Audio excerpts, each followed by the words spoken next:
Alright, so today's movie review is Cat on a Hot Tin Roof from 1958, starring Elizabeth Taylor, Paul Newman, Burl Ives, and directed by Richard Brooks. Right? Yeah, Richard Brooks. Let me start over. Alright, so today's film review is on Cat on a Hot Tin Roof from 1958, starring Elizabeth Taylor, Paul Newman, Burl Ives, and directed by Richard Brooks. And so now let me get into my thoughts on the plot. So the plot, I give it a 5 out of 5. I thought it had a beautiful story in it. I loved how Paul Newman's character realizes the pain he's really feeling. It's not because of his relationship with his wife like he initially thought. It was really because of his strained relationship with his father. Once he's able to actually tell his father, what's really bothering him, and, they're a scene near the end of the film, that is like the crux of the whole thing, and I absolutely loved it, and that's why I give the plot a 5 out of 5. And I also love the dialogue and the flow of it. Now, I know it's based off a stage play. I don't know how accurate the movie is to it. I'd have to watch or read the screenplay at some point, but whatever it is, I love this. I thought it was really, really good. And I love family dramas. I'm just a sucker for those, so I had a great time with it. And then, yeah, it's just crazy. Like, this greed for some of his siblings want, or I guess it's just his brother and his brother's wife. They want the money. They want everything.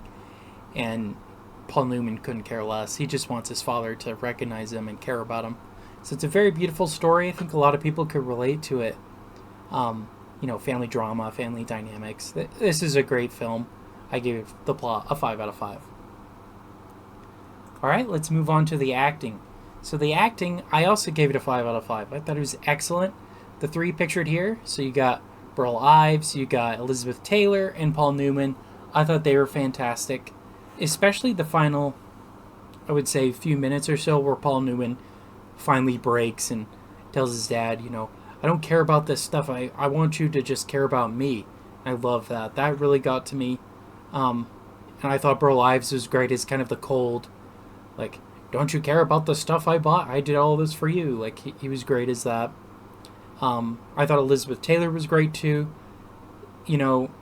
She portrays very well that she's in a lot of pain, but even though she still defends her husband who isn't there.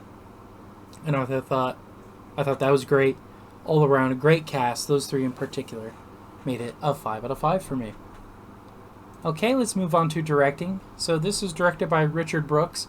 Now, I had not seen any of his other films. He's known for Brute Force, The Killers, Key Largo. Now, I don't think he was a director. He may have been a producer or editor on some of these, but nevertheless, I thought he did fantastic here, 5 out of 5. Now, how much of it is the play, how much of it is his own interpretation, that's debatable here, but I thought what he did do here was great. I was hooked on the story, probably from Tennessee Williams for sure, but just the staging here and just the direction of the actors and how they moved around and stuff, I thought was really well done. And I'll kind of talk about that later with the cinematography, but I thought he did a really good job, and it felt real. It didn't feel like they were just acting, if that makes sense. It felt pretty real, especially when Paul Newman breaks near the end of the film. That felt pretty realistic. So yeah, directing, 5 out of 5.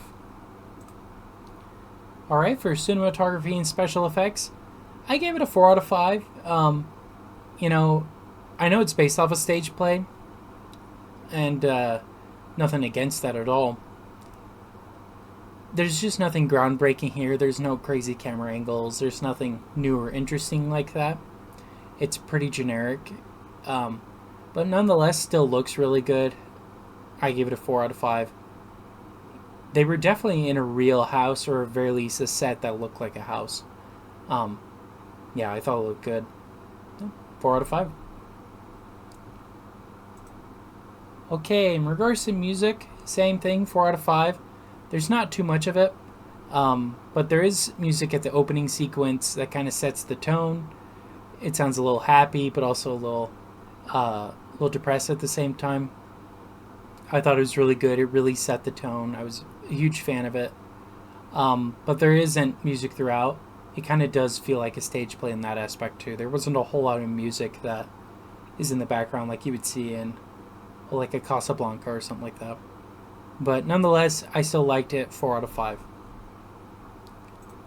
Alright, so tallying that all up, that brings my score to 4.6 out of 5, which makes it a 92% on Criticless. And so now let me break down my Criticless score here. In regards to graphic language, very mild language, nothing major, anything like that. Very, very tame. For violence, there's some attempts at fighting and talks of suicide, but there's nothing graphic or anything like that. Very, very tame. In regards to nudity, sexual content, it's implied that Newman and Taylor haven't made love in a while, but there's nothing explicitly shown. No nudity, just talk. And even the talk isn't very explicit. It's very double entendre, very indirect. It's not explicit at all. It's very, very tame. And it's not gratuitous either. It's, it's between the couple, right? Their relationship. It's nothing bad or anything like that. In regards to political bias, none that I could tell. I know this era was kind of nearing the end of the Hays Code, so kind of leaning more to the left, but I didn't really notice anything like that here. In regards to family friendly, I think little kids would be bored, maybe older teens, especially if you have one that really likes drama or Broadway or, that sort of thing, I think would really, really like it. Same with entertainment value. I thought it was very entertaining, though.